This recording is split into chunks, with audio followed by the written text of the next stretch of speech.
Hello, everyone, and welcome to this webinar on Middle Pass Security Ambitions, Prospects for South Korea's Engagement with India and ASEAN in the Indo-Pacific.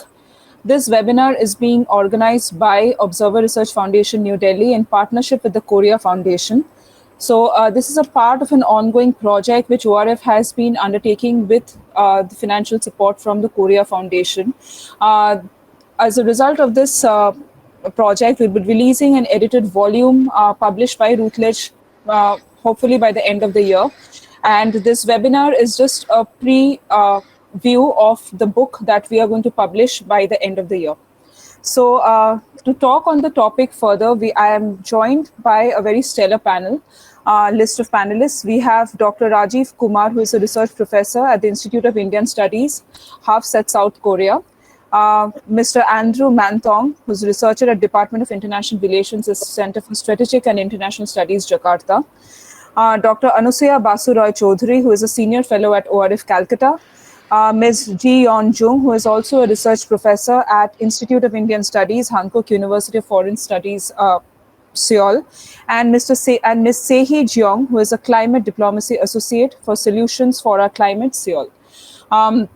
Basically, when we talk about the India-ASEAN South Korea Trilateral, on paper, this doesn't exist yet. But given that when we speak of the Indo-Pacific yet does not have an overarching multilateral regional architecture in place. So the Indo-Pacific is mainly being geared by minilaterals and plurilateral frameworks. And if we look at India, ASEAN, and the Republic of Korea, South Korea, we see with South Korea's new Southern policy, with India's Indo-Pacific vision, and with ASEAN's outlook on the Indo-Pacific, the visions align in a big way. And this is a potential trilateral because these are middle powers, these are rising powers, and given the great power competition that the Indo-Pacific region is facing at the moment, it seems opportune that if the middle powers can pull in their weight and ensure regional stability and cooperation in the Indo-Pacific. To further discuss on this, I'll be inviting Dr. Rajiv Kumar, who, as I said, is a research professor at Institute of Indian Studies, House, South Korea. He'll be presenting the South Korean perspective on this topic of the potential of this trilateral, what would be the voice from South Korea and how the potential looks on with the new government that is supposed to come up in May. So how do you see this trilateral working out, and do you see a potential for this trilateral in the future? Over to you, Dr. Kumar. Okay, thank you, Premisa, for inviting me for such an important event. And I'm going to provide you the South Korean perspective. But since we are talking about Indo-Pacific as well, I must talk about South Korea's perspective on Indo-Pacific, and then we can include India and ASEAN into that perspective. And I will talk about Moon administration first, because Moon is still in power, and he took the charge from 2017 to this year, and now we have a new government which will resume the charge in May. So I will briefly talk about the next government policy on Indo-Pacific and India and ASEAN.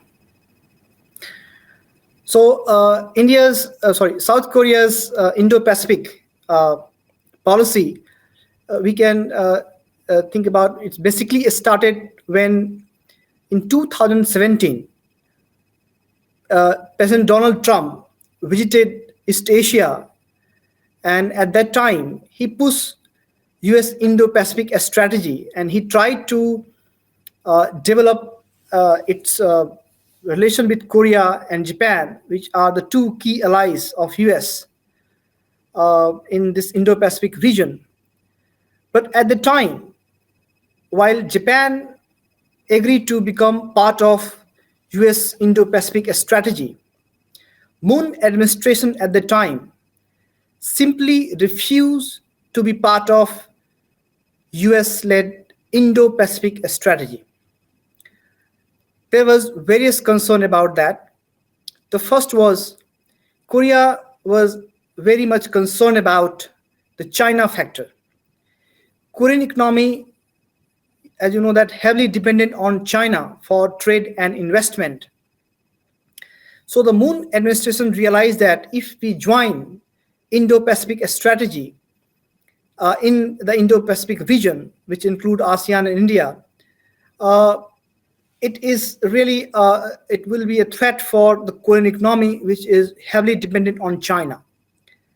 So since then, it took almost 2 years in Korea for 2017 to 2018 to decide whether and what type of action Korea should take under this Indo-Pacific framework. And majority of them believe at the time that Korea should maintain a strategic ambiguity. That means not to joining Indo-Pacific strategy, but at the same time maintaining a balanced relation between US and China and not opening its card. So despite various push by the US administration to and asking Korea to be an active partner, Korean side refused to be part of the Indo-Pacific strategy. But over the last 2 years, we can say that Moon administration was softening a stand towards its hard Indo-Pacific alignment. I will give you some example of that.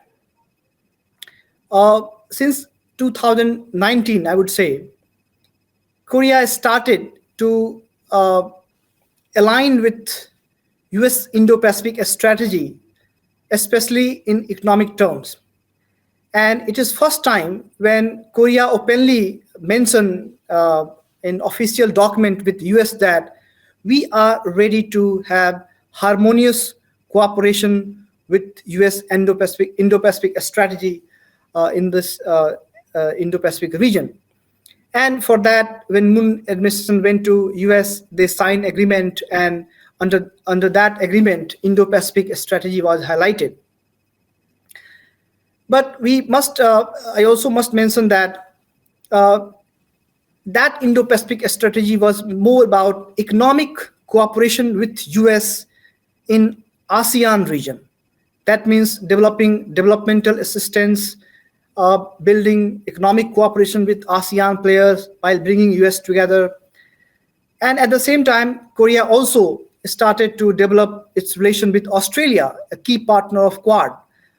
And also Korea, Australia, and ASEAN relation was growing under that Indo-Pacific strategy.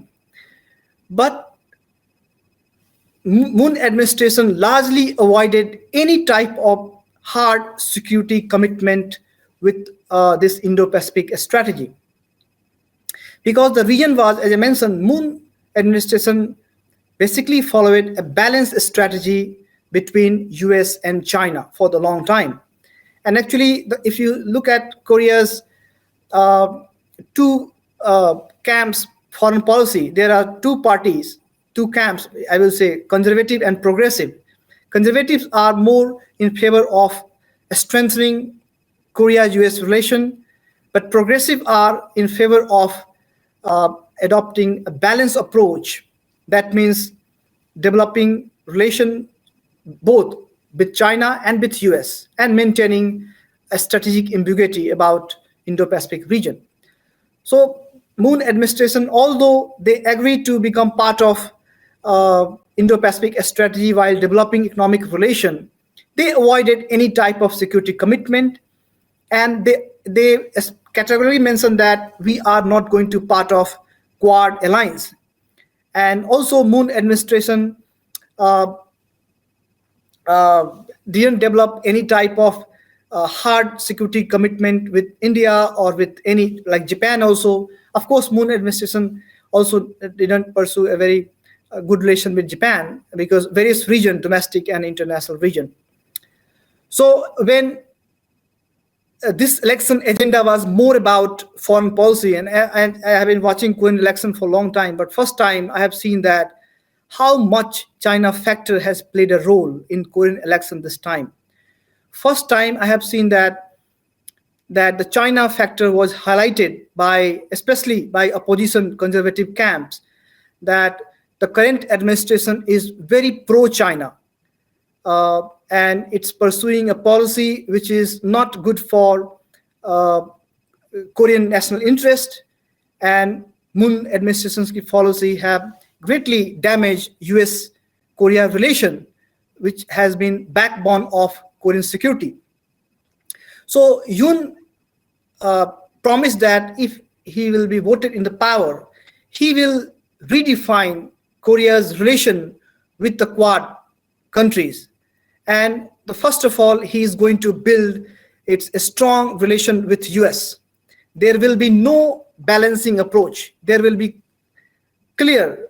So you can say that from a strategic ambiguity to a strategic clarity. That means Yoon say that if we are in power, we will have a very strong US Korea relation, and we are also going to redefine or improve our relation with Japan, and of course we are also going to consider maybe to join Quad, but I'm not sure that whether they are going to join the Quad or not. But definitely there is a shifting position about maybe when he will resume the power, Korea is going to have much more closer relation with the Quad members.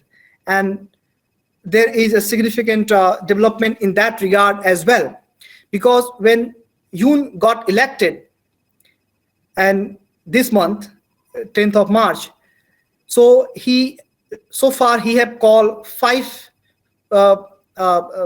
foreign governments, and 4 are US, Australia, India, and Japan. So that is a significant move. Of course, 5th is the UK. So that means he is clearly going to say that we are going to build a strong relation with the Quad. And 2 days back, he talked with the Prime Minister Modi as well. And I see the first time when Korean elected president, he took such a great interest in India. He talked 20 minutes with Modi, and the content was, as Foreign Ministry announced, that Korea wants to develop a strong security relation with India. And I think that is a significant development in India-Korea tie, because until now, let's me back to again the Moon administration. Moon government pursue new southern policy towards India and ASEAN, and definitely India-Korea relation and India-ASEAN relation improved remarkably under the new southern policy.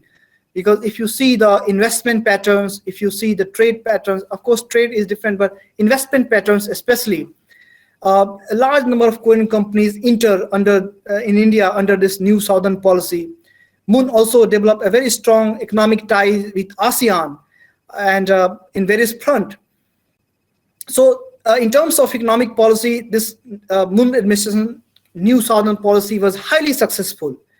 But there is a critics about this new southern policy.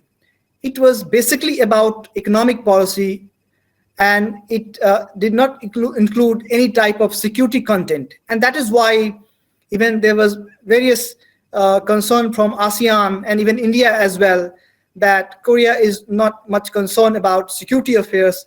They only want to develop economic relation. So even though the new southern policy was successful, I must mention that in terms of security, not much happened under this policy. But we expect that when Yoon administration will take the charge, he have at least 3 to 5 top foreign policy priorities. The first and foremost is developing the more strong US-Korea ties. And he mentioned that I'm not going to consider what China is thinking, what North Korea is thinking, as Moon administration had thought like that. The first priority will be developing US and Korea tie, and in various aspects, including security and economy. So we can expect that Korea is going to contribute more in security dynamic in ASEAN and India. The second thing is improving tie with Korea and Japan. That is also an important part, because as we know that Japan is also having Indo-Pacific strategy in ASEAN and India, but Korea is no more, haven't collaborated with Japan at all. But maybe Yoon can collaborate Japan to contribute in regional peace and prosperity. The third thing is, as I mentioned, closer alliance with Quad.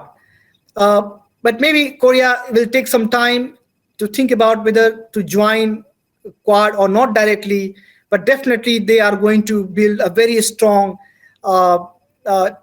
ties and close collaboration with Quad members, and we can expect that, like U.S. Korea relation and U.S. Australia relation in previous government, we will see more engagement between India and Korea in security affairs in regional perspective in future. How much time we have? We can't, please. You can wrap up in a minute or two. So yes, so we can still we have to wait for that. In May they will resume the charge, but I wrote the paper on Moon administration, so I need some time to revise all those points in my articles. So let me conclude this point here, Primasa, if it is okay. Yes, thank you, Dr. Kumar. And what I've drawn from your presentation is we are heading to see a shift in South Korea's policy with the new administration, and whether they would be joining the Quad, obviously that only one can. It is too early to say probably, but the fact that Indo-Pacific would be an important point in Korea's foreign policy, that probably would be the steering gear of strengthening relations furthermore with India and ASEAN in the security realm as well.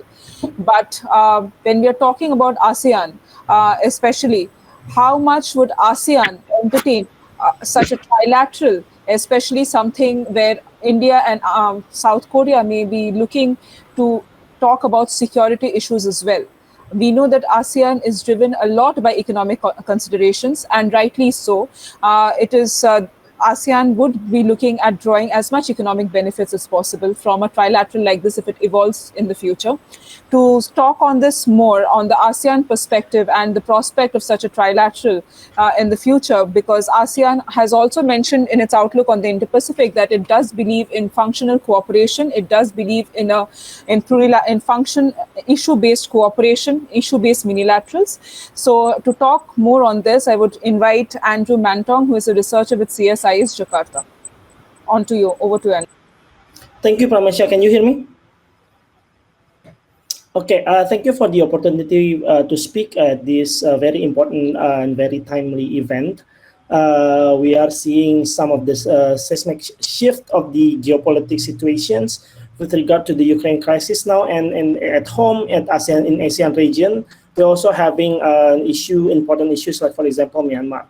So against this background, with regards to the topic about the India-ASEAN ROK partnership in the Indo-Pacific, I would try to sort of discuss at least 4 elements in about 10 minutes. First is why partnership, and second is the ASEAN perspective of on the partnership, and what would be the sources of the ASEAN perspective, and then what would be the ASEAN potential roles as well as challenges in realizing these potential partnerships.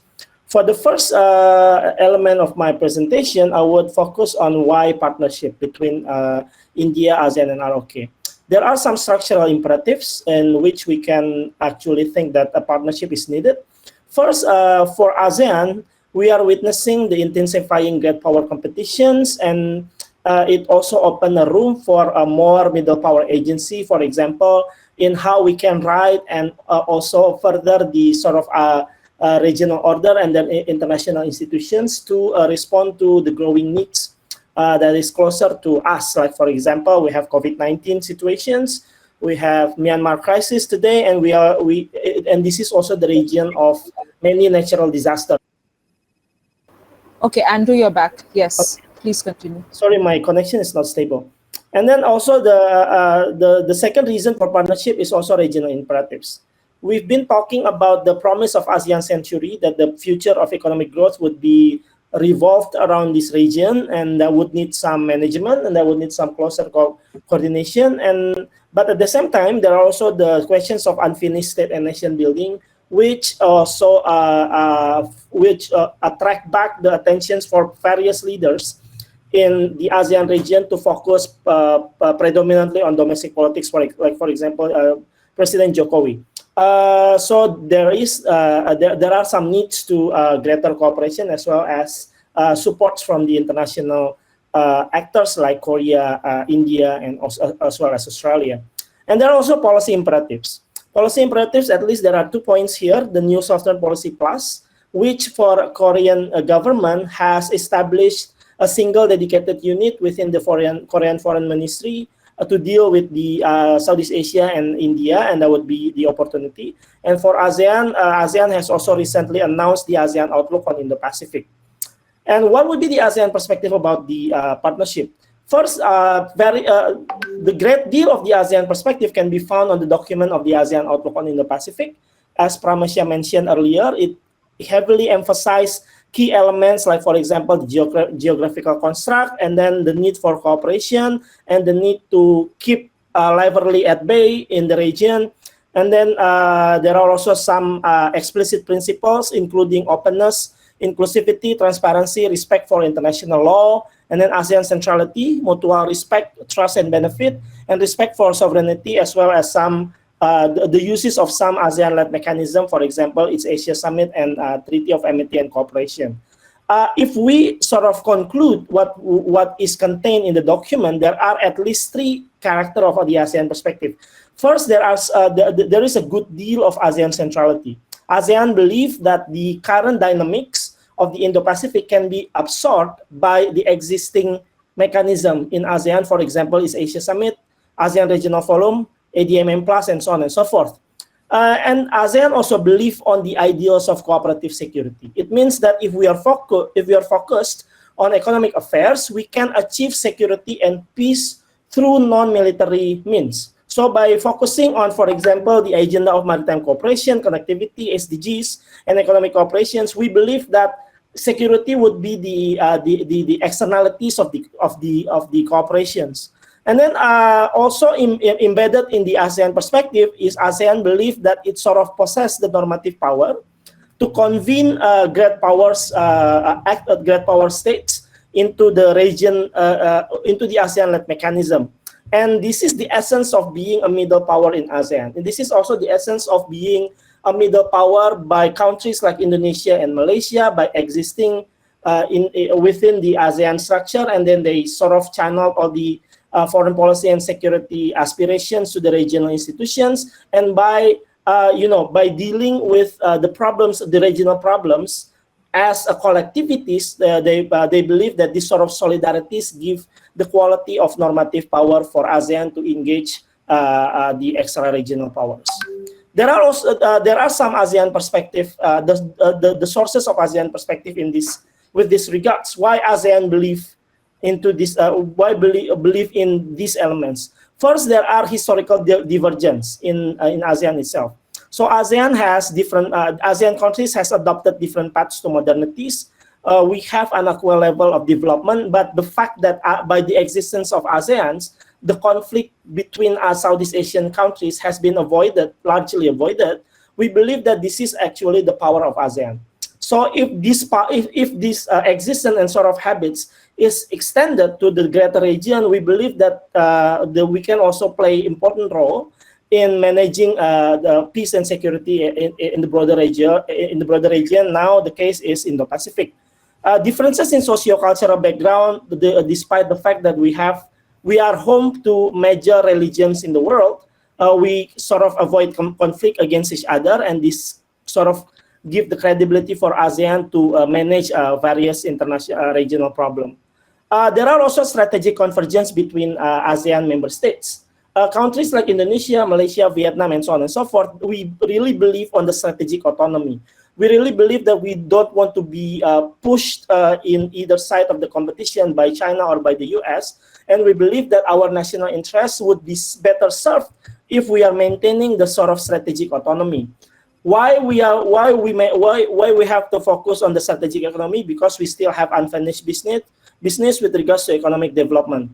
And by saying so, we also believe that there are some institutional factors that can be used to sort of anchor the dynamics in Indo-Pacific. We have the ASEAN community, which for some scholars, it can be qualified as the nascent security community. We sort of have the we feeling among us to the extent that war is sort of unimaginable to happen in the ASEAN region. And that's why probably if I can jump, the Myanmar crisis would be one of the most important tests. We also have the ASEAN-led mechanism, as I mentioned earlier, that can be used for the cooperative purpose. With regards to the agenda of the partnership, there are at least 3 elements of the possible ASEAN or potential roles by ASEAN for this partnership. First, there are, as the previous speaker mentioned, there are the underdevelopment reality of the security cooperations under the new Southern policy. We have strategic autonomy. Countries like Indonesia are grateful that Korea is not part of the Quad. So it means that we sort of have adopted the similar positions with regards to the growing great power rivalry. And we also believe that there are still mismatch between the Korea performance as the regional actors vis-a-vis the Korea growing capacity. There are some notable opportunities, like for example, it's the fact that it has become a maritime nation. Korea has their own defense industrial capacity, which can be useful for countries like Indonesia. There are also some traditional security issues that can be used for sort of promoting the idea of public goods in the region. By having the issues like, for example, COVID-19, natural disaster, and counterterrorism, I think some of us think that the Korea has a sort of competitive advantage as compared to other great powers. Like for example, Korea has been a front runner on the technology of developing smart cities, on IT technology, which also can be used and can be extended to dealing with COVID-19, to deal with natural disaster, as well as to sort of build the technological standing with regards to counterterrorism issues, like those of the things that has been done by Korea and Indonesia. And there are also maritime security areas with regards to confidence building measures, naval shipbuilding, maritime safety, which I probably can go back in our discussions later. But there are also challenges from the ASEAN side to realize these potentials. As we have some challenges with regards to the normative power I mentioned earlier. This is, for example, particularly illustrated by the establishment and the announcement of the AUKUS. Some of the ASEAN member states has already been worried about the fact that the establishment of AUKUS represent a trend where a major power does not really believe anymore in ASEAN mechanism. They prefer a more minilateral mechanism like AUKUS or the Quad, and they are not satisfied with the process-oriented institutional mechanism that has been going on in ASEAN. And also the growing presence in the South China Seas disputes has also complicated some of the regional strategic challenges with regards to naval competition. And there are also challenges to ASEAN itself. Myanmar crisis has demonstrated to us that ASEAN take quite some time to deal with the problem. It has adopted a very slow response despite having announced the 5-point consensus. And the challenge is reflected, and the challenge reflects that there are some major institutional constraints with regards to the design of the institutions that has been adopted by ASEAN. ASEAN believes that it can avoid conflict. It has actually some stipulation under the ASEAN Charter with regards to dispute among states, but we don't have clear situations when the crisis happened in one ASEAN countries, like what happened in Myanmar today. We don't have a management for, we don't have a stipulation on conflict management and so on and so forth, which probably will make ASEAN have to rethink its focus again. And second, the third challenge is the challenge to the ASEAN middle power ambition. We've been talking about rule-based order, but it day by day it sort of appears like an empty gestures, because we don't know what happened with the rule. Can the middle power write the rules, or if the middle power can write the rules, under what condition we can actually promote the rules? There are still growing questions about this, and there are also limits of the non-interference principles with regards to the ASEAN internal matters, like for example on the Myanmar crisis. And there are also the last point, if ASEAN believe in the ideals of cooperative security, the fact that at the international level there are some blurring boundaries between economic and security affairs have actually complicated ASEAN position in this. ASEAN believe that if we focus on economic affairs, we can avoid conflict. But the trend now is, especially after Trump, the trend now is that economic affairs has been used for security purposes. And this is the thing that probably ASEAN needs to extend their sort of ideas and discourses to embrace the new trend like this. There are also some problem of domestic supports and ASEAN divide, and probably it has been also more out there, since for example, to deal with Myanmar crisis, ASEAN cannot agree on the common positions, and I think it's day by day it's sort of shows the divide that ASEAN has with regards to political system and domestic public opinion. With that, I would end my presentations. Looking forward to the Q&A session. Thank you. Thank you, Andrew, for actually mapping out both the potential and the challenge aspect. I think that is very important to note when we talk about, a cooperative framework which doesn't exist on paper yet, but when we are thinking of ways to channel such a cooperative framework. So it's important to even understand the challenges that we have to encounter if in the future such a cooperative framework emerges. With that, I would like to bring in to speak on the India perspective on this trilateral, Dr. Jojin V. John, who is a research fellow at the Indian Council of World Affairs at New Delhi. John, over to you. Please try and stick to the 8-minute to 9-minute mark if possible. Thank you, Pramesha and Aura, for giving me this opportunity to speak at this very interesting and important conference. Well, the concept of middle power has been around for quite some time.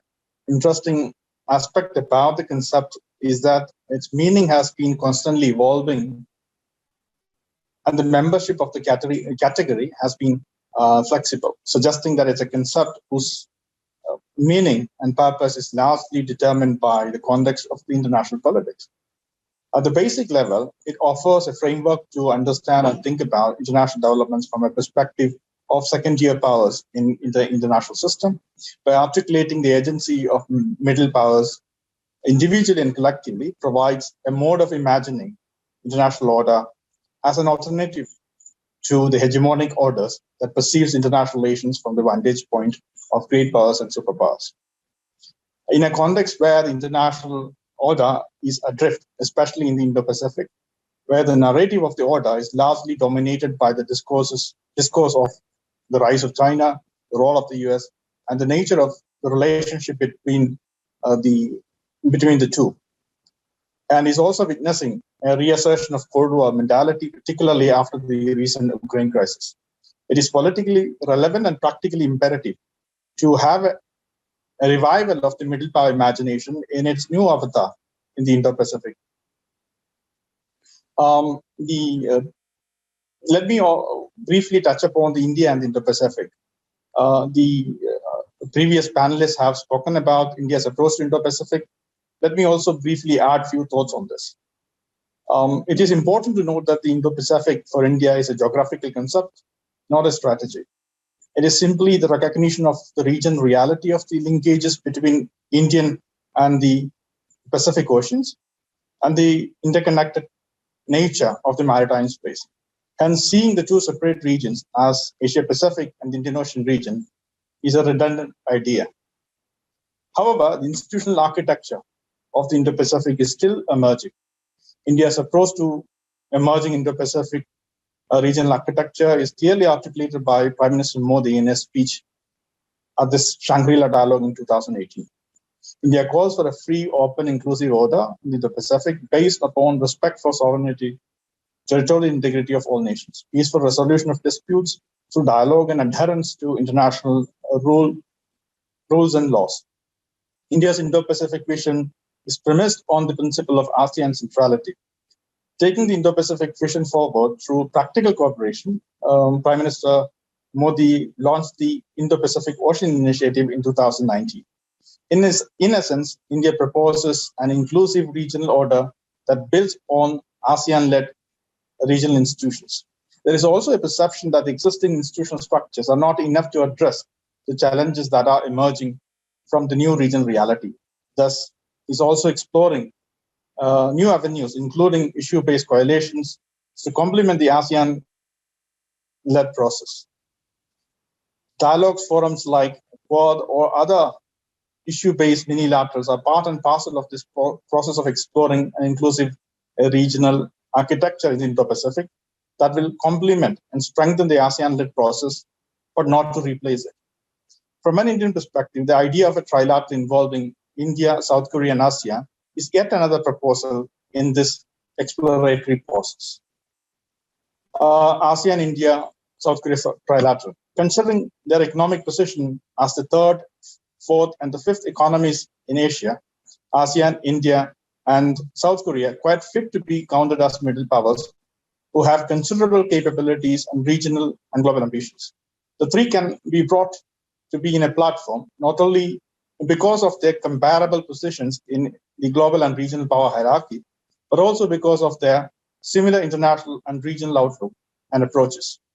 For instance, comparability in terms of their rejection of hegemonic orders and bipolarity, preference for multilateralism over unilateralism, a world of partnership and convergence over alliance-based world orders, inclusive and regional rule-based order, commitment to ASEAN centrality and ASEAN-led processes, a growing preference for strategic autonomy and autonomy in their foreign policy approaches.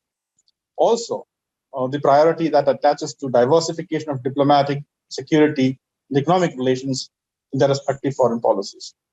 The ASEAN-India South Korea cooperation framework needs to be built on the strength, on the strength of the growing bilateral relations between them. In the process, it will help to consolidate the bilateral relations further. Korea, through the new Southern Policy and the updated new Southern Policy Plus framework, has upgraded the status of India and ASEAN to that of its four Northeast Asian partners, and have been consistent in its effort to strengthen the ties with India and ASEAN. Similarly, India, through its Act East and Indo-Pacific approach, has been enhanced its reaching out to ASEAN and Korea. India's Indo-Pacific Ocean Initiative is also a context where the trilateral could be located and identifying complementarities between New Southern Policy Plus and ASEAN's Indo-Pacific outlook. The new administration that will be coming to power in Korea in May later this year has already proposed a proactive role for Seoul in the Indo-Pacific. This will provide further impetus for taking the trilateral cooperation forward. Well, if not ASEAN, this trilateral can also be explored through partnerships involving specific ASEAN countries, especially Indonesia, India, and Korea. Insofar as the areas of exploring the possibility of trilateral cooperation, in this regard, comparing Northern India's Indo-Pacific initiative, Korea's new Southern Policy Plus ASEAN's Indo-Pacific outlook would be a productive exercise in this direction. To proceed further, let me suggest that it is important to to initiate sectoral dialogues on areas that are have converging interest in the three initiatives. Let me highlight few areas of cooperation for taking the bilateral relations forward. Developmental cooperation is an area that can be took forward as an agenda of the trilateral cooperation. This will be building on the Indian and Korean bilateral cooperation, particularly focusing on the Mekong region. In this regard, it's also worth exploring the trilateral cooperation on trilateral highway and its further extension in the Mekong region. Connectivity is also another area where the trilateral cooperation can focus, which can be leveraged on Indian and the Korean commitment to the ASEAN connectivity master plan. Digital and the emerging technology is another area which the ASEAN and India can take leverage on the Korean leading technology position in the leading and the emerging technology field. The previous panelists have already mentioned about, dealt in detail. The maritime security is another area where there is a great complementarity and to take the trilateral forward, and which has been already dealt in detail. Resilient supply chain is another area where the trilateral can focus on. It will help to expand the Korean production networks in the Indo-Pacific, given the fact that the Korean companies have a huge presence both in the ASEAN countries and as well as in India. It will be useful platform also to help the Korean companies who are looking for opportunities to move out of China. Defense collaboration in a context where ASEAN countries, India and Korea, have been prioritizing diversification of defense relations. It's an area worth exploring, especially in the areas of joint design and production. It will also complement the strengthening of partnership between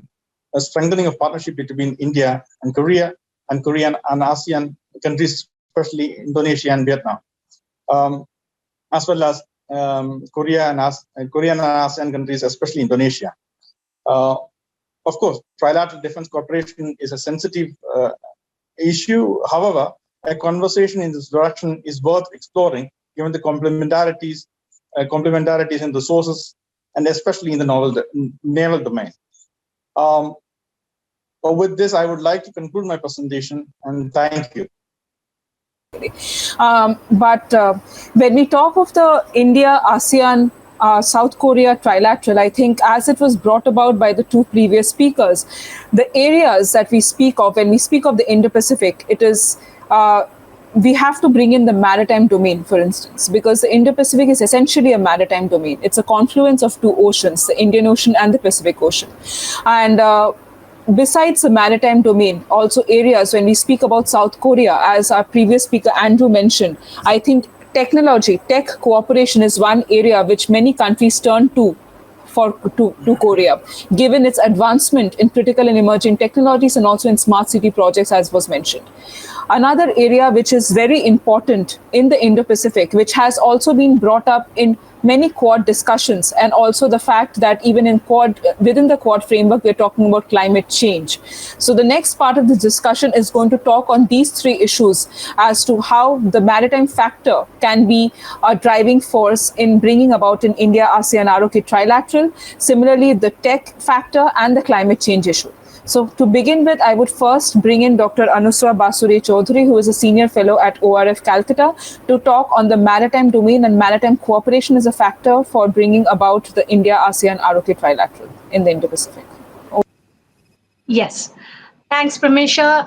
Good afternoon to all my co-speakers and participants. It's my pleasure to take part in this discussion today. And what I'm going to speak in next few minutes is basically based on a joint research done in collaboration with my colleague Abhijit Singh. In my deliberation, I will focus on maritime cooperative endeavors with special reference to India, South Korea, and ASEAN, the three important players in fast-changing Asian milieu. Keeping the growing economic and security challenges in consideration, including including the militarization of the littorals by China and intensifying great power competition in the Western Pacific and also in the Eastern Indian Ocean, I intend to analyze analyze the prospects for a common framework for maritime governance and economic growth. Well, let's start with a notion of maritime governance. We know that it is traditionally motivated by a need for positive transformation, boosting ocean-based economic development, reversing global biodiversity loss, and securing the rights of marginalized coastal communities. We all know how maritime governance has been a casualty of strategic competition in Southeast Asia. The region is marked by jurisdictional overlap with territorial claims in the South China Sea, posing a constant threat to peace and security in the region.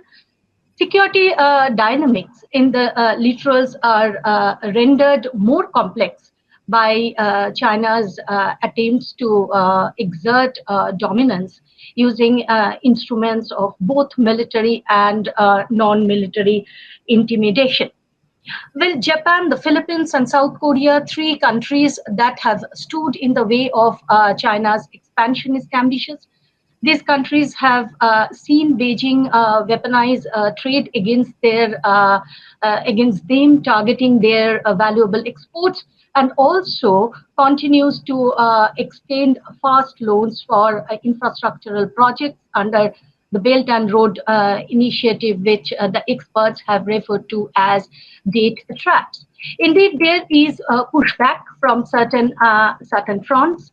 ASEAN, on the one hand, has long struggled to present an united front against China. ASEAN is no longer, willing to accept Chinese belligerence in Southeast Asia. India, too, on the other hand, has moved to counter Chinese aggression in contested territory on its northern border boundary in June 2020.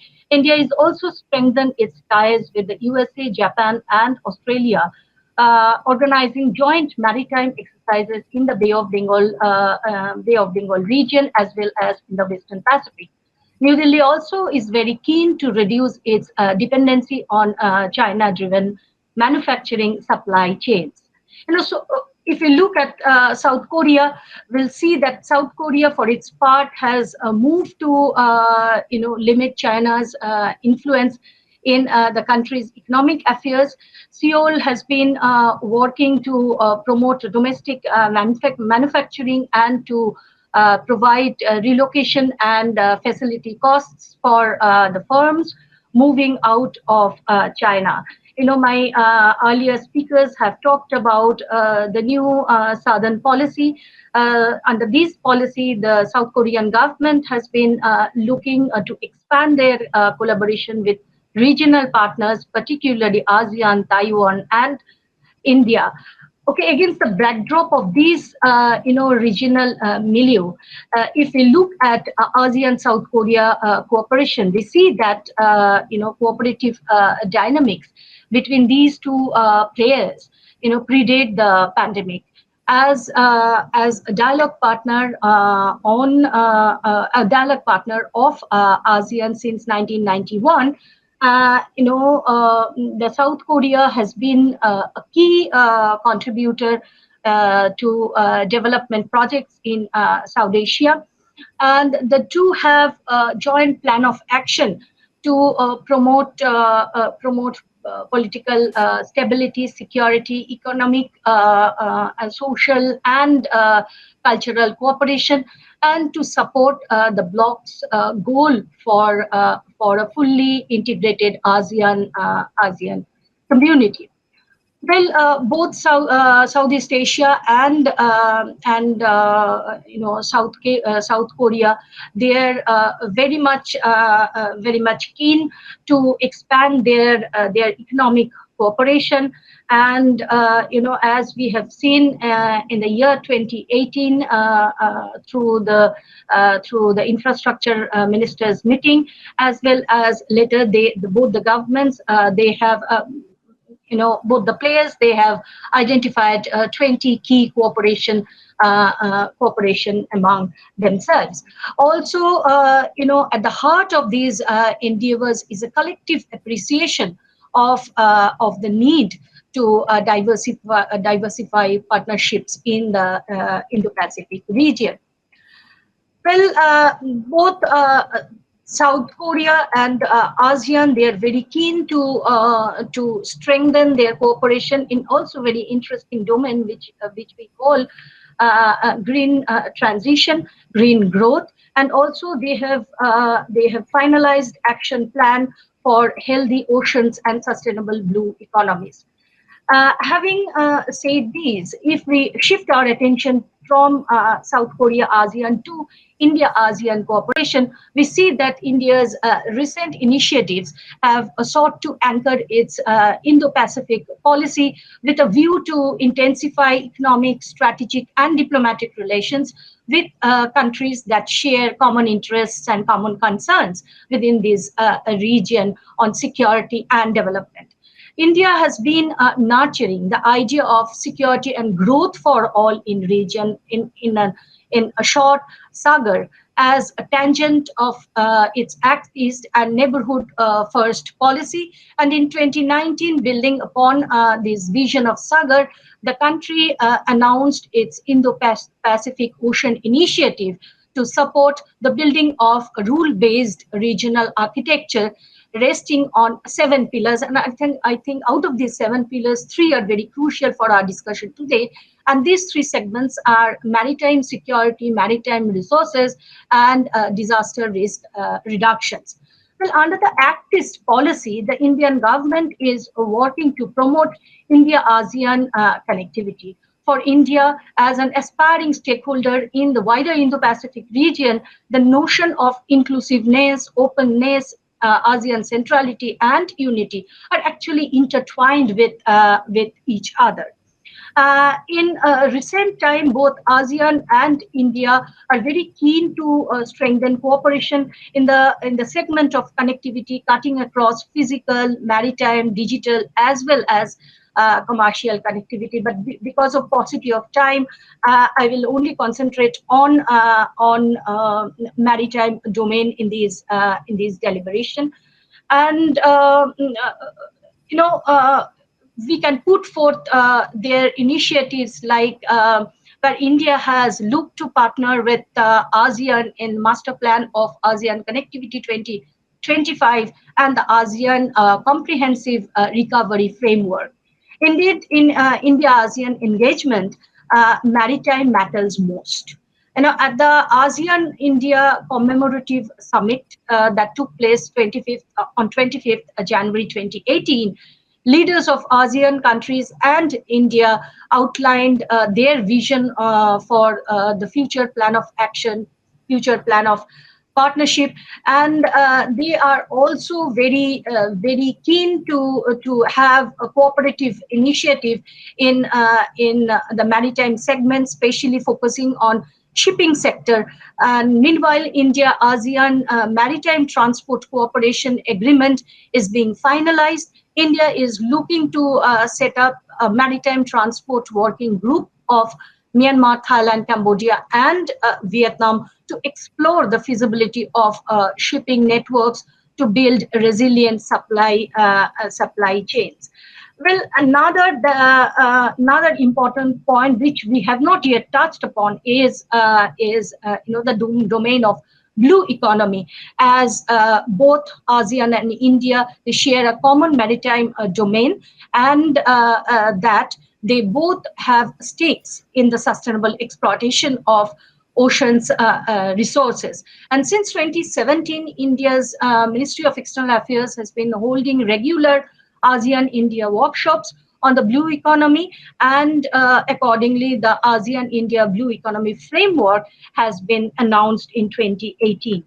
Well, So far as India-South Korea cooperation is concerned, under its new southbound policy, as my co-speakers have already pointed out, South Korea is elevating ties with India to the same level as these with China, Japan, Russia, and the USA. After President Moon's visit to New Delhi in July 2018 and the announcement of a shared vision for peace and prosperity, bilateral synergy has definitely expanded rapidly. The two have also expressed a desire to expand bilateral trade and upgrade the South Korea-India Comprehensive Economic Partnership Agreement. South Korea has a strong developmental, credentials. For instance, it was one of the first countries to be invited to join the plus format of the Quad, including India, Japan, Australia, and the United States, to discuss all the debates and dilemmas on COVID-19. Having undertaken the overview of these cooperative endeavors between India, ASEAN, and South Asia, let me conclude by saying that more robust bilateral ties between these three players in recent years are a cause of optimism, no doubt about it. But a wider cross-cutting relationship has so far been elusive to a large extent. A proposed a trilateral partnership in the maritime and development areas would need a higher level of commitment and investment from all sides. India is focused on connectivity, maritime governance, and the environment. And among all its priorities, I think India will be much more keen to enhance cooperation in the domain of maritime affairs and also connectivity issues with ASEAN countries. India will also want to prioritize the Indo-Pacific Oceans initiatives, which recognize maritime conservation, biodiversity, and the blue economy as primary areas of cooperation. So far as South Korea and ASEAN are concerned, evidently the focus is more on infrastructural development, infrastructure creation, and energy. With many South Korean, contractors supplying key projects in Southeast Asia, and infrastructure has emerged as a priority segment, most priority segment for South Korea. South Korean assistance in infrastructure building for ASEAN Master Plan on ASEAN Connectivity 2012 could also be extended to India's Sagarmala project. Well, India and South Korea would help connect the connectivities by integrating India into smart city network. New age technologies and solutions will help India embrace efficiency, effectiveness, and sustainability dimensions in public infrastructure. It is also important to note in this connection that all three players are very keen to have cooperation in developing blue growth, the opportunities that are significant, in the milieu, and ASEAN and India, they have undertaken to explore potential cooperation between the ASEAN outlook on the Indo-Pacific and the Indo-Pacific Oceans Initiative. Clean energy is likely to be another area of common focus. India, ASEAN, and South Korea have displayed remarkable, commitment for the idea of growth.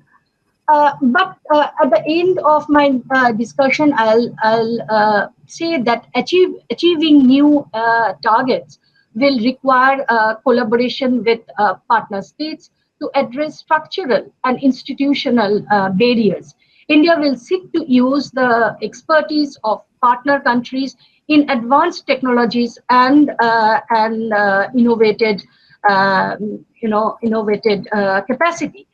Well, at the end of my deliberation, I will state that a minilateral partnership aimed at enhancing, maritime governance is not going to be enough to address the whole gamut of challenges in the Indo-Pacific.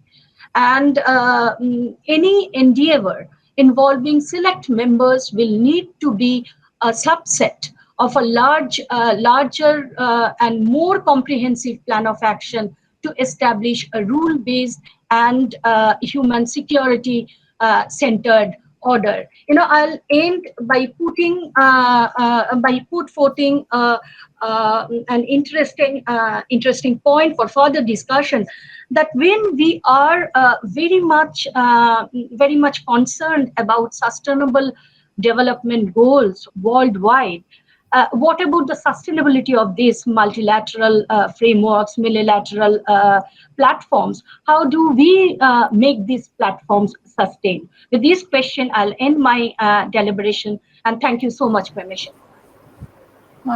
Thank you, Dr. Basu Chaudhary.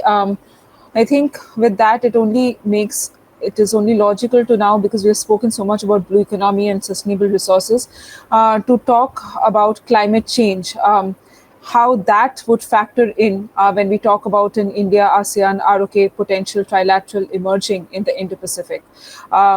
So to talk on this, we have Ms. Sehi Jeong, who is a Climate Diplomacy Associate at Solutions for Our Climates at Seoul. Over to you, Sehi. Thank you, Pramisha, for the kind invitation and the opportunity. It's a pleasure to be here.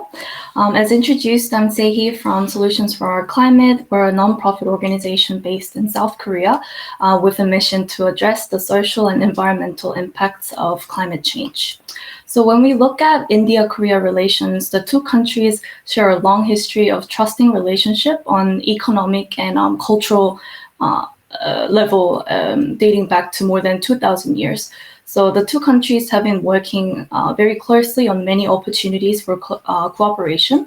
On a diplomatic level, the countries signed the Joint Special Strategic Partnership in 2015.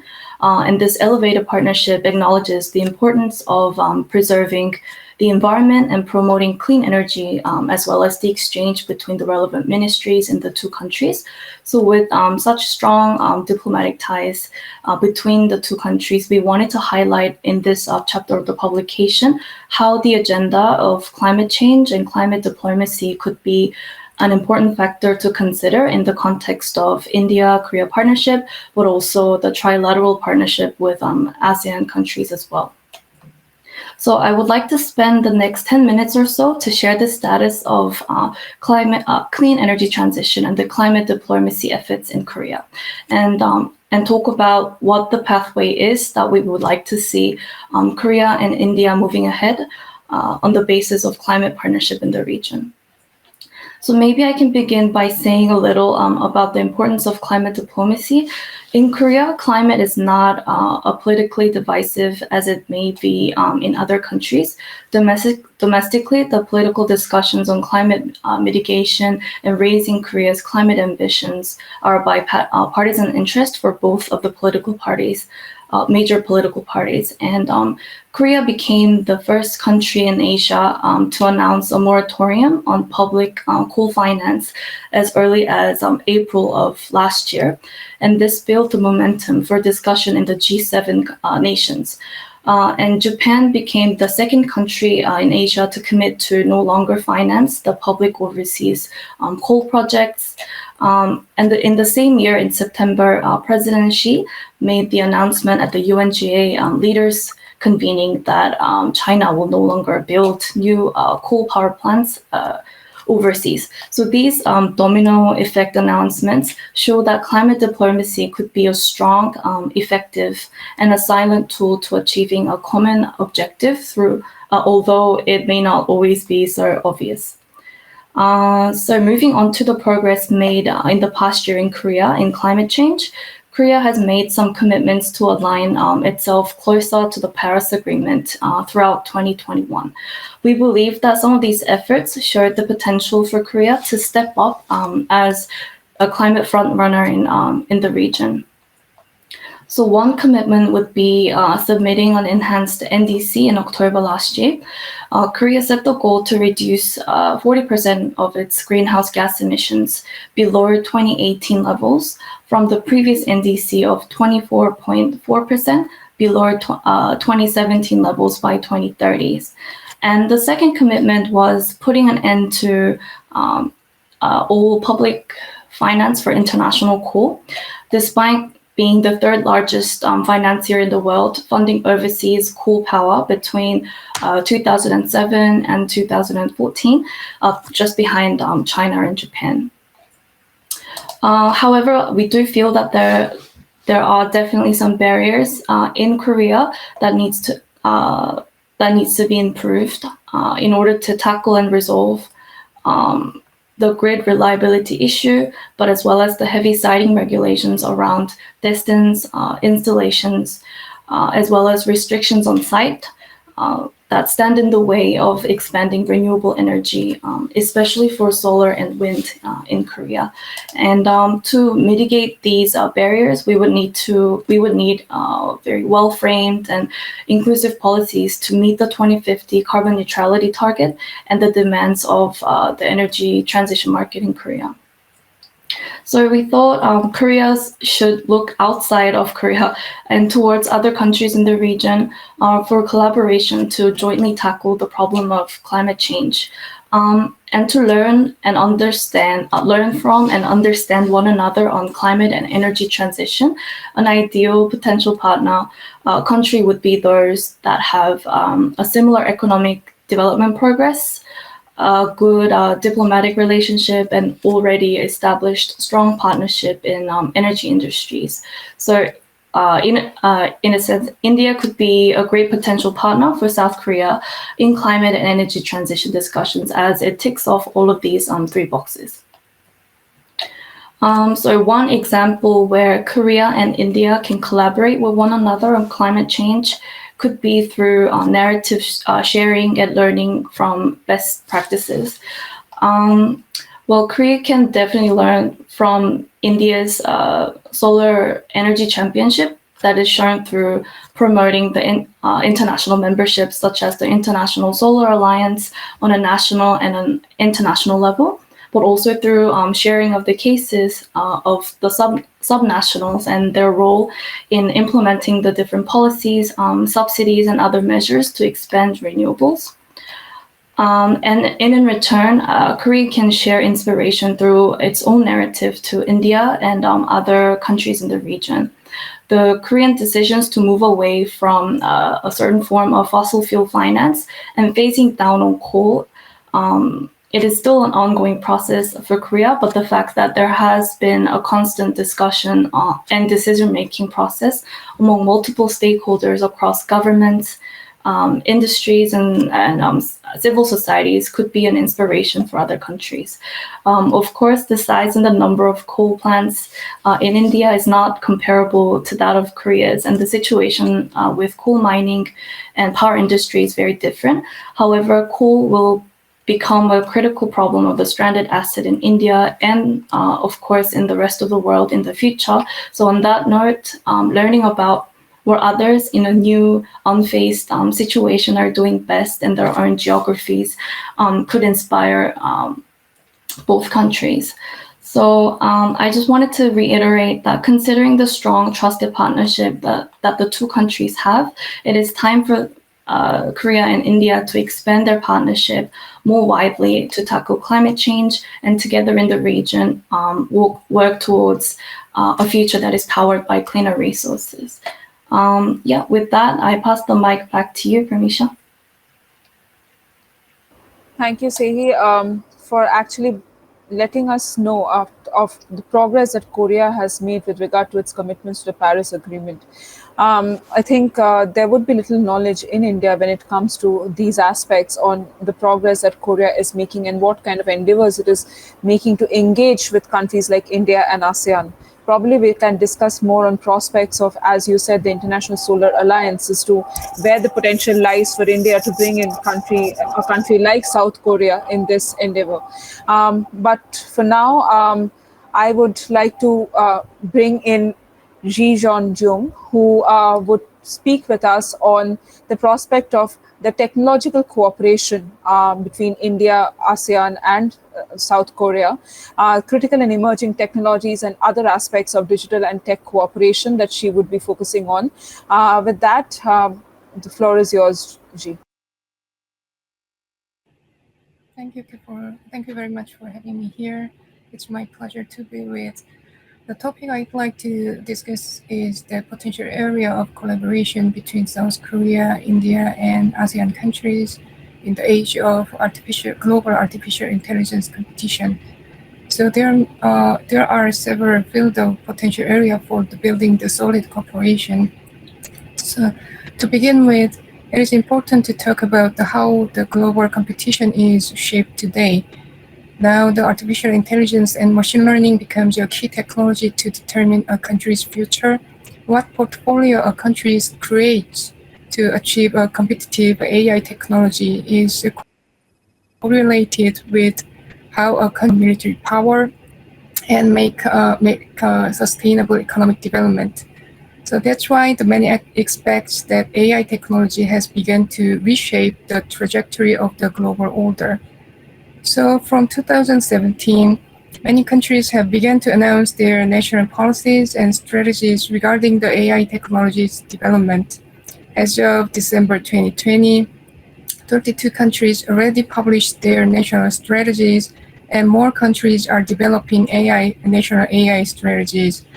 Each country seems to have a comprehensive strategy, action plans, annual plan, and step-by-step plans for next 5 and 10 years at least, and they are making. So many countries are creating the necessary government department, offices, and institutions to take control over AI ML technologies development. In this global race, the U.S. and China are positioned as the two leading powers. The U.S. leads the world in research, and China seems to dominate the commercial applications of the AI. Especially in the U.S., the year of 2019 was the watershed moment to pass necessary domestic bills regarding AI/ML technologies, and similar steps were also taken by China. So China's action plans aim to scale up the national investment for the AI technologies, and both U.S. and China attempt to achieve the primacy. So at this stage, two countries like South Korea and India are impressive emerging players today. In many surveys and research, South Korea appears to take more robust actions to coordinate institutional arrangement. The coordination of policies under the Presidential Committee has discussed intensively what portfolio South Korea needs to have. So South Korean government created 100 action plans for developing the future AI competitiveness. And at this stage, India also shows a notable progress in this field. India initially was heavily depending on the handful of scientists to develop the AI technology in 2000. But for last decade and especially for last 5 years, Indian government takes a serious action to build up the AI research and industrial base.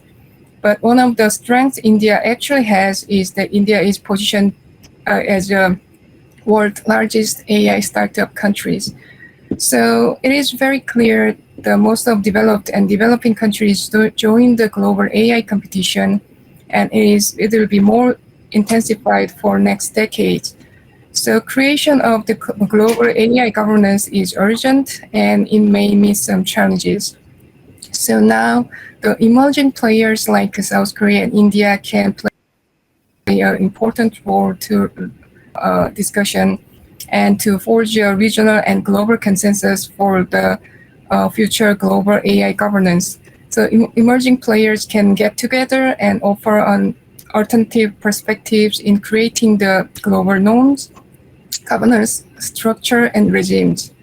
So I believe that South Korea and India and ASEAN countries can sit together and discuss to make a shared understanding on the global AI governance This matter has an urgency because global AI companies demand to have a full form of the global AI governance and regulations to mitigate potential harms. As a small hub in the global AI technology cluster, and ASEAN countries can increase their shared agenda setting power and norm setting power in the global AI governance discussion. So some regions like Europe in Africa already made this move. So African Union took the constructive step to protect regional interest. But in Asia, there is yet to be a very impactful bilateral or regional cooperation for the global AI governance forum. And there is also a second potential field of cooperation between the South Korea, India, and ASEAN countries. These countries can build up the cooperative patent network. So since 1972, the patent first emerged. The number of technical patents related to AI has been increased dramatically. So since AI is the more of the software-related technology, AI-related inventions, including the AI algorithm, techniques, and the dataset are key to protect the national interest. So at this stage, joint work to create advanced algorithm and techniques that can increase mutual benefit in this region is required much more. So South Korea and India and ASEAN countries can co-architect a regional defense cooperation based on the AI algorithm. South Korea, India, and ASEAN countries can create a joint expert system and team in AI applications. A group of joint expert team can guide or advise if a country in the group has a conflict of interest with the countries in the external group. Some advice for the education, training, and legal advice and the discussion on the global trend of the AI competition can be also included as a core agenda. So to conclude, I'd like to stress out that dialogue and interactions among these countries are very important. Only after that these countries can meet some meaningful outcomes. This is all what I hope to say today. Thank you, Ji. But while I was listening to all of you, there are a few points which, for instance, with Rajiv, when you were talking about the change that you see from obviously what you're based in South Korea and you're from whatever you're reading and from whatever you're observing, you see that a change is going to come in the Korean attitude when we talk about the Indo-Pacific. Do you see in the near term Korea openly accepting the terminology Indo-Pacific in the first place? Second is accepting the term and cooperating bilaterally with countries is one thing. The Quad, probably it is now an established mechanism, even though there have been doubts on sometimes as to whether a united stand can be taken by the Quad members, as we are seeing probably with the Ukraine crisis, where India's stand differs from its other Quad partner countries, for instance. Do you see, South Korea, for instance, because we have seen in the New Southern Policy, where they spoke about how now South Korea is going to extend its cooperation with India and ASEAN countries. That was the entire reason we took up this project, to see whether such a trilateral can emerge or not.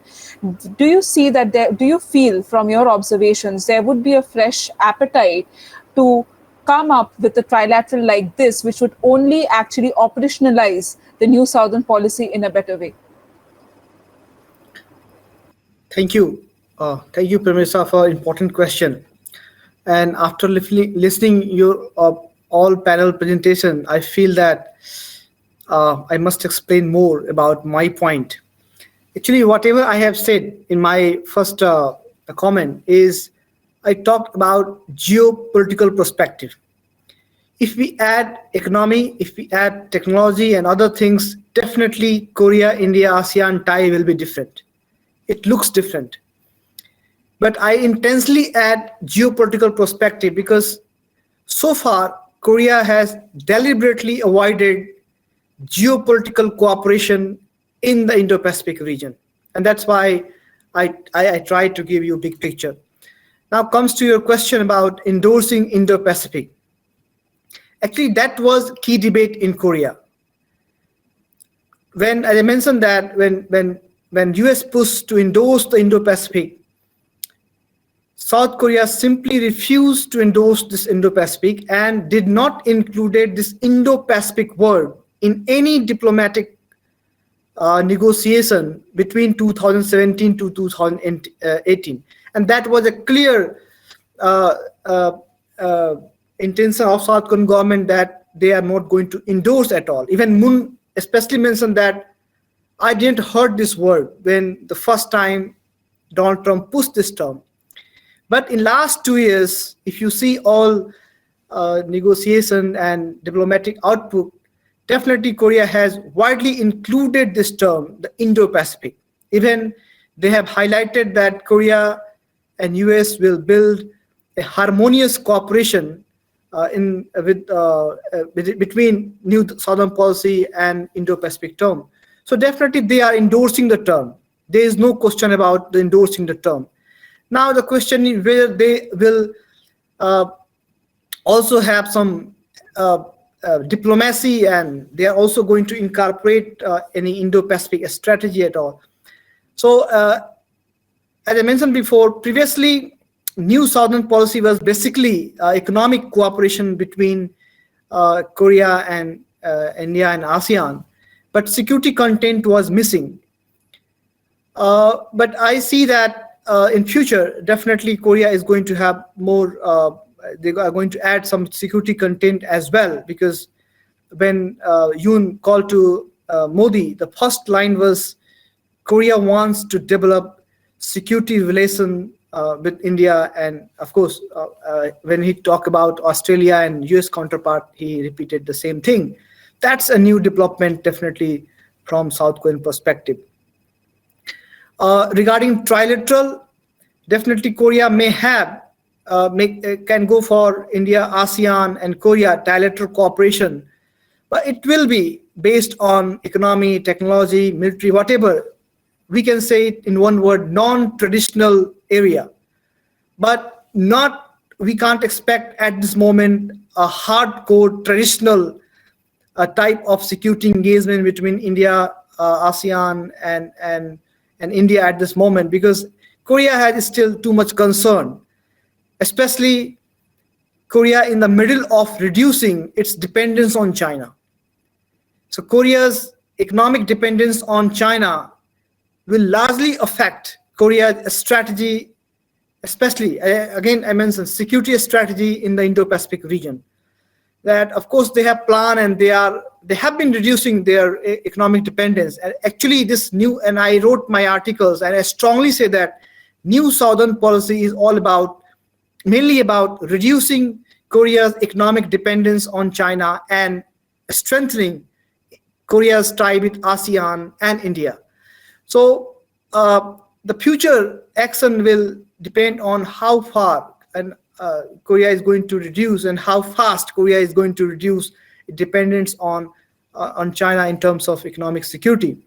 So that will define Korea's future action in the Indo-Pacific, especially from the geopolitical perspective. If they are able to reduce, I think that Korea is definitely going to contribute much more in the Indo-Pacific region. And in future, if they are less dependent on China, they can think about developing even security engagement with India and Korea and ASEAN. But at this point, I don't think there will be any security kind of cooperation between India, ASEAN, and India. But of course, non-traditional area, they can go for that. I hope I have answered your question. Yes, yes. Thank you so much, Rajiv. Andrew, if I can come to you. You spoke of the challenges, and since you're based in Jakarta, and we know what kind of an important role Indonesia plays within the architecture of ASEAN. And I was in Jakarta when President Jokowi, for example, when he was contesting the first term of the elections, and he so much focused on Pasindo, Indo-Pacific in his election manifesto, and I know for sure that most of you scholars had a huge role to play in developing the foreign policy part of the election manifesto, there was also a debate within Indonesia where it said, is it feasible for Indonesia to think, many thought that Indonesia championing the Indo-Pacific meant that it is moving out of the ASEAN or its focus is moving beyond the ASEAN. So, say for a country like Indonesia, and you stressed on strategic autonomy so much, we know that for sure that even Malaysia has a similar attitude. Maybe countries like Vietnam and Philippines would be welcoming, as we saw from their attitude towards AUKUS, for example. Do you think probably when we talk about such a trilateral, it would be more beneficial if we speak, say, for instance, about India, ROK, Vietnam, Philippines, sort of or bringing in the ASEAN in totality? Would that present more challenges than just bringing in, say, specific countries who are more welcoming of trilateral? So we know that Indonesia also has other initiatives which is a part of, like MICTA is there, and even the Indonesia, Australia, for instance. But do you think that instead of bringing in ASEAN as a grouping, will it be more beneficial if we talk about bringing in specific countries to such a trilateral initiative? Thank you for your questions, Pramesha. There are some.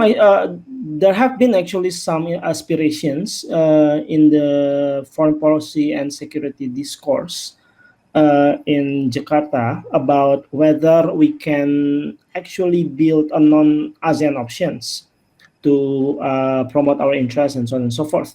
But the problem is, it has at the same time there also have been some, how can I say this? Some fixation, some of the diplomatic habits, which I think from several times ago, Indonesia has been invested too much on ASEAN. So it came with the fact that we are not really a fully equipped military nations. So to deal with major regional and security problems, we rely on ASEAN. So that's why we invest on the diplomatic position in ASEAN. And that has manifested on the promotion of the ASEAN outlook on Indo-Pacific. So the next question is whether Indonesia will eventually turn its eyes from ASEAN to other ASEAN options. And for us, these questions means we're not only focusing on anymore on the normative power, on the convening power of ASEAN, and we are focusing more on the sort of material and tangible power. Like, for example, to develop our military capabilities, to find solutions for the development programs, and so on and so forth. So that's the rationale of us choosing non-ASEAN options. Whether it would be feasible or not, it depends on how the foreign policy repertoire with regards to, for example, the foreign minister Kemlu, whether they would be accustomed to the new habits or not. That would be $1 million questions. And it's kind of hard if the president is not really interested in foreign policy. So having said that, what would be the feasible options for the minilateral initiatives? If referring to your question, you indicate that whether trilateral option would be feasible. To some extent, maybe yes. But I think it's safest for Indonesia to use the existing ASEAN or ASEAN-led mechanism, like, for example, BIM EAGA, which already connected some of the ASEAN maritime power with the, you know, when it comes to ROK, they already have their own single dedicated summit framework, right? Korea sub-Mekong sub-regional initiatives, and I think the same could be also addressed for ASEAN maritime security, which already included in the framework of BIM EAGA. But there is also some worriness for the Indonesian side if we pursue that path. Since I think I have to go back to my first point, which I said that we already have invested too much on the establishment of ASEAN. So there are some uneasiness when the trend of the minilateral mechanism growing up in the region. So we are afraid that ASEAN is no longer interesting for major power to engage in the so-called Indo-Pacific. I hope I answered your question. Thank you so much, Andrew. Just one follow-up question. you deal broadly with East Asia. So one of the, I think Rajiv mentioned about the differences, and we are also aware, even when we visited Korea together, we understood that there are still some certain differences between Japan and Korea. So given that India is a part of the Quad and India has certain trilateral initiatives with Japan also, how do you think if trilateral, which involves Korea, India is a part of, how will that be received, say, in broader East Asia, mostly Japan? Well, thank you for the question, and it's an interesting issue to deal with.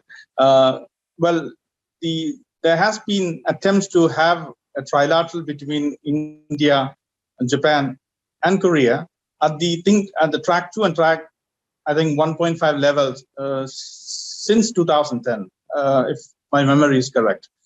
Well, as you know, the Japan-Korea relations is in a very difficult situation at this point of time. But it's also worth noting that despite the differences in difficulties in the diplomatic and the political relations, and also to some extent in the economic relations, the security relations between Korea and Japan involving the United States has not been is still operational. So, but still, given the difficult situation, it is too early to take this initiative forward. However, given the fact that there is a political change in Korea from the liberals to the conservative, and the conservative, the president-elect has spoken about improving relationship with Japan as a priority in his foreign policy, as well as strengthening security relationship between, in fact, the security alliance between the Korea and United States as a priority area of his foreign policy approach. I'm quite hopeful that there will be a change in the current status quo. However, one has to also reminded of the difficult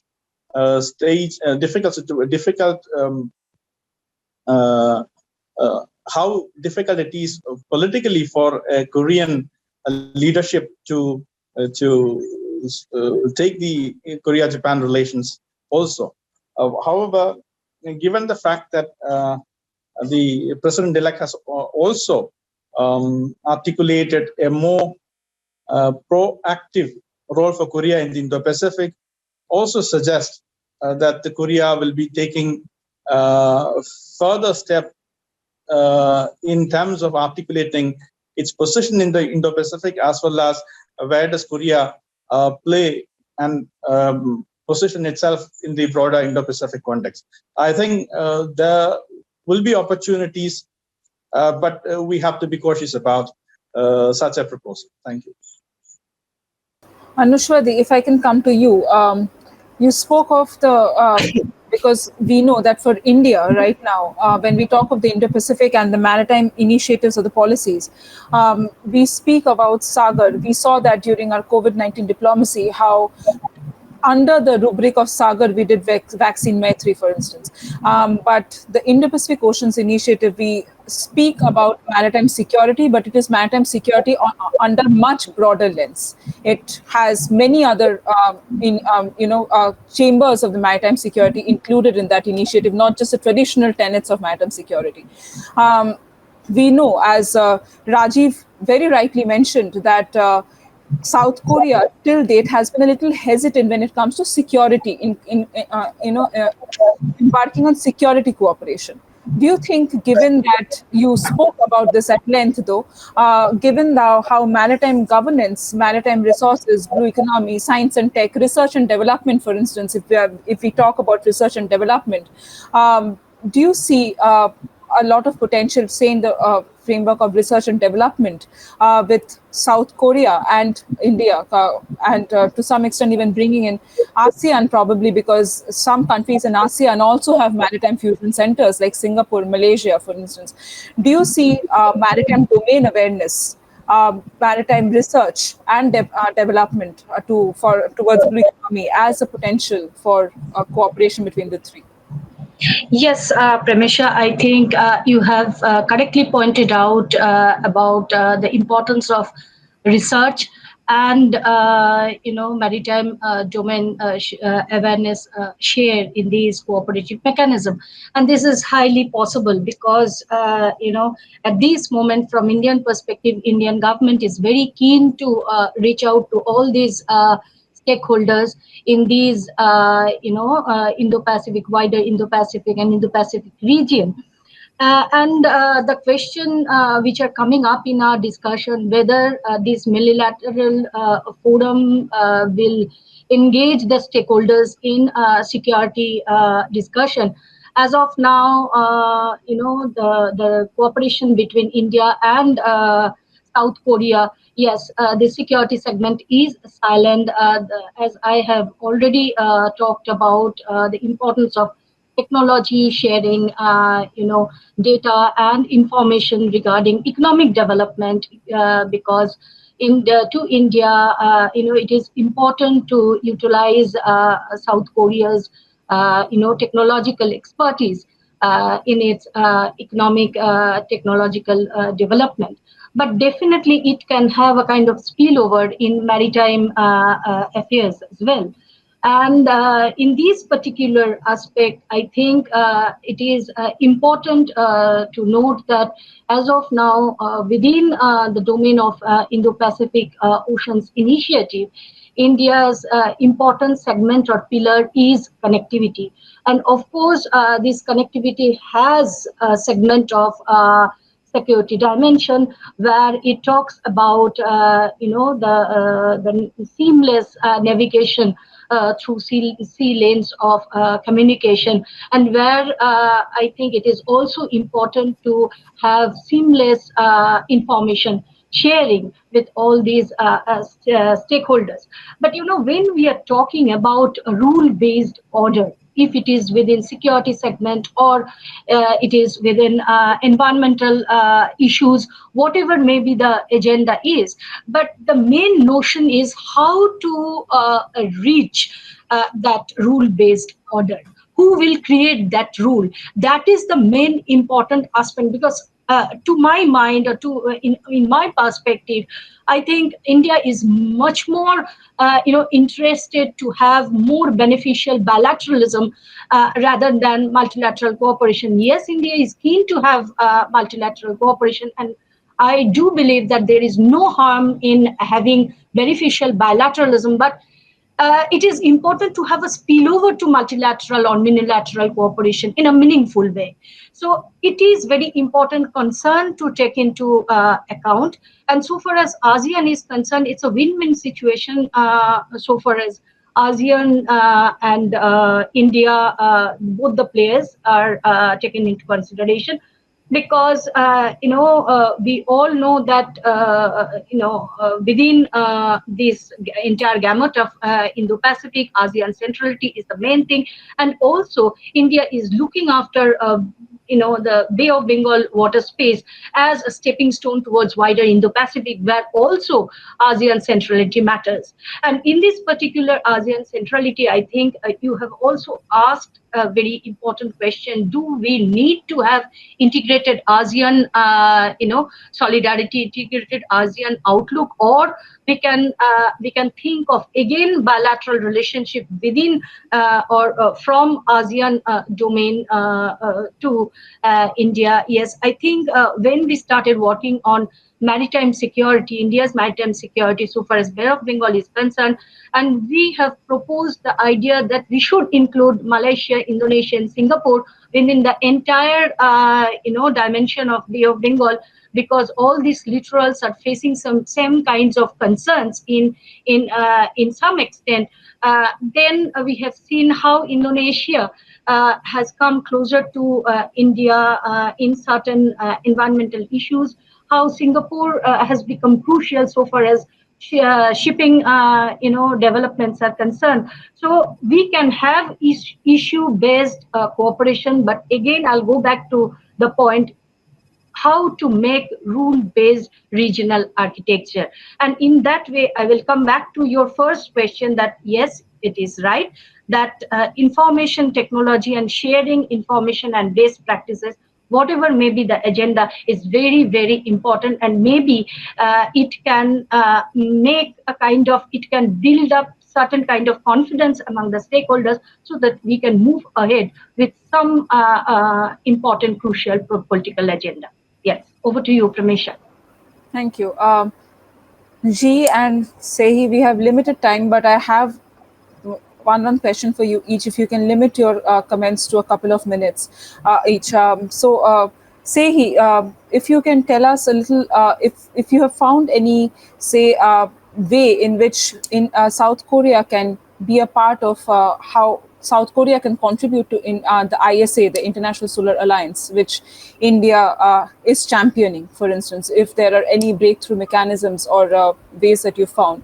And Ji, do you think that, one doesn't have to be a part of, say, formally the Quad, for instance, but Quad has come up with working groups on 3 topics, for instance, critical technology, climate change, and vaccine diplomacy. Do you think with South Korea's prowess and with how the new government would be championing the Indo-Pacific and is taking the trouble of contacting every Quad member, do you think it would be a good idea for South Korea to at least be a part of the working group on critical and emerging technology of the Quad, if not even formally a part of the Quad, but at least the part of the working group? First with you, Sehi. Yes, so the way that Korea can contribute to the ISA would be, through a national push, but so it's mostly based on domestic politics and diplomatic moments, so they go hand in hand. But considering that South Korea just had a new president-elect and there will be a change of government, the pace of engaging with ISA may be altered because the president-elect, he believes, but as to which electricity generation sources, largely like nuclear, renewables, and gas will replace coal, and he and his party share a different view from the Democratic Party of Korea. So President-elect party, which is the People Power Party, has traditionally been very pro-nuclear and has less of a technical grasp of issues surrounding renewables.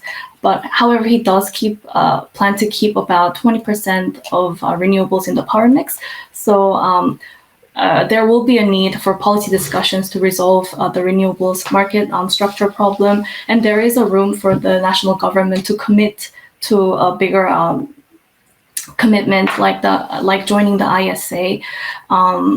But also engagements could happen bottom up through